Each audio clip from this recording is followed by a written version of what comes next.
Hey, Southeast, I hope you're doing well. Hey, I want to draw your attention to this passage in John. It's John chapter 11, and Jesus' friend Lazarus was sick, and then he ultimately died.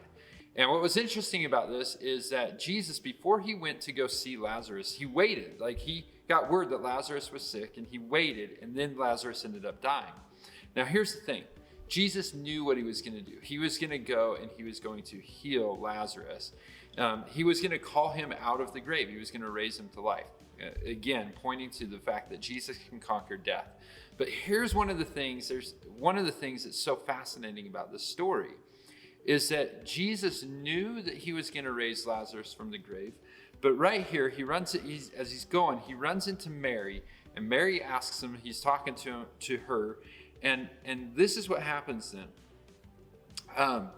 He says this in verse 33. When Jesus saw her weeping and the Jews who had come with her also weeping, he was deeply moved in his spirit and greatly troubled.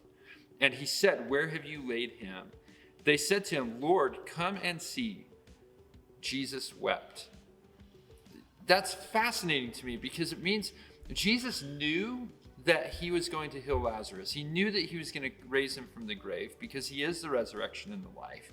But he still gave room for his emotions. He still gave room for his grief. He still gave room for his sorrow. And here's the thing. I love this time of year. I love Christmas. I love the hot cider. I love the snow. I even love the shopping. Like, I love everything about this season. But I also know that this season can be difficult. It can be difficult for a variety of reasons, one of which seasonal depression sets in with a lot of people. There's grief over the loss of a loved one. There's just this sense of loneliness that can happen. So we have this season that's incredibly wonderful because we celebrate the birth of Christ, and yet it also seems to amplify our sorrows. And I feel like we live in a culture that we don't give room for our grief. We don't give room for our regrets. We don't give room for our despair. We just kind of put our heads down and keep moving. And that's not really healthy at all. The Bible, like Jesus does, is he gives himself room to grieve. The Bible, Scripture, God gives us room to grieve. There's a whole book called Lamentations. It's natural for us to grieve. And when we don't do it, we're unhealthy spiritually.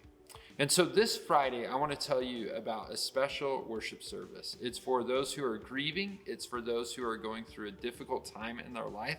It's for those who maybe have some regrets in life. It's for those that just are maybe just frustrated with the brokenness of this world and maybe even just frustrated with the brokenness of themselves. And it's a worship service of lament. It's this Friday at 7 p.m. I would love to have you come.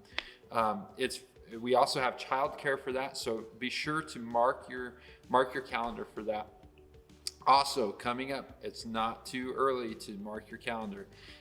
Christmas Eve candlelight worship service, December 24th at 6 o'clock p.m. Love to have you. It's going to be a great time. We're going to celebrate the birth of Christ. There's going to be wonderful music. There's going to be great refreshments. There's going to be a great message on hope, and most of all, it's a celebration that hope came into the world, that God, Emmanuel, is with us. Southeast, I love you. I hope you have a wonderful week, and God bless you.